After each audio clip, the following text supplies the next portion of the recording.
Hello दोस्तों, आज की कहानी है माँ की बात सुनकर बेटा हुआ शर्मिंदा।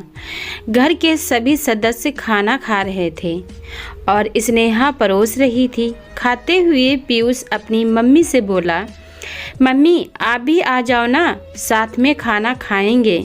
बस बेटा तुम लोग खा लो, फिर मैं भी खा लूँगी।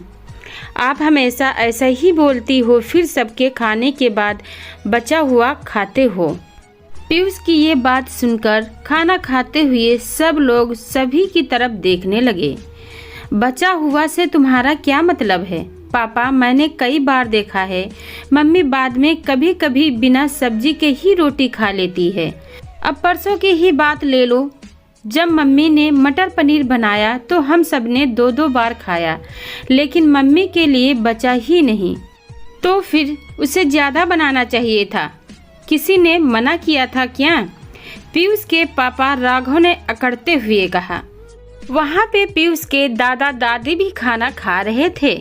दादी ने पीयूष से कहा, बेटा औरत का तो यही धर्म होता है कि सबको खिलाकर खाए। मेरे साथ पीयूष ने स्नेहा की प्लेट भी लगा दी। स्नेहा अब अक्सर सबके साथ ही खाना खाने लगी थी। उसे भी अच्छा लगता था, क्योंकि खाना खाते समय परिवार मुद्दों पर जो बातें होती थी वो भी उसमें शामिल हो पाती थी, वरना वो तो रसोई में ही लगी रहती थी। स्नेहा को आजकल मोनोपॉज के कारण काफ़ी शारीरिक तकलीफ रहने लगी थी।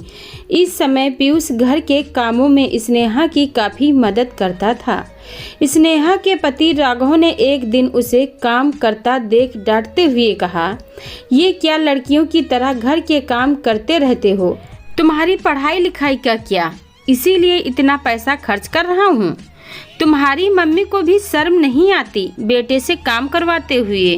पीयूष बोला, पापा मम्मी की तबीयत ठीक नहीं है, इसीलिए मैं उनकी मदद कर रहा हूँ। और हाँ, मम्मी खाना चाहिए। पीयूष के इस तर्क पर सब चुप हो गए। और कर रही हूँ, क्योंकि हमें यही सिखाया गया है कि लड़का लड़की बराबर के होते हैं। जब लड़कियां बाहर के काम कर सकती हैं तो मैं घर के काम क्यों नहीं कर सकता? उनकी बात सुनकर सभी सदस्य वहां इकट्ठा हो गए। स्नेहा ने पीयूष को ही डांटते हुए कहा, पीयूष पापा से बहस नहीं करते, तुम जाओ अपनी पढ़ाई करो, काम मैं कर लूँगी। तभी स्नेहा की सासू माँ ने राघव को डांटते हुए कहा, राघव पीयूष सही कह रहा है, माँ की मदद करना बच्चे का फर्ज होता है। स्नेहा तुम खुश नसीब हो कि तुमने इतने समझदार बेटे को जन्म दिया है। तुम्हारा बेटा मेरे बेटे से अच्छा है, क्योंकि वो अपनी माँ की तकलीफ को महसूस कर सकता है। काश मैंने अपने बेटे को भी ऐसे संस्कार दे पाती।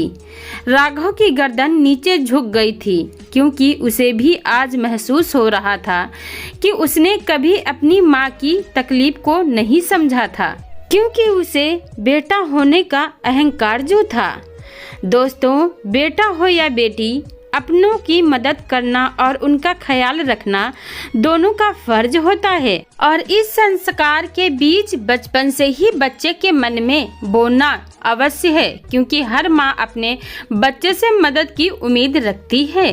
दोस्तों, इस छोटी सी कहानी पे आपकी क्या राय है? कमेंट करके जरूर बताइएगा। और कहानी अच्छी लगी हो तो वीडियो को लाइक शेयर करें, चैनल को सब्सक्राइब करें। धन्यवाद।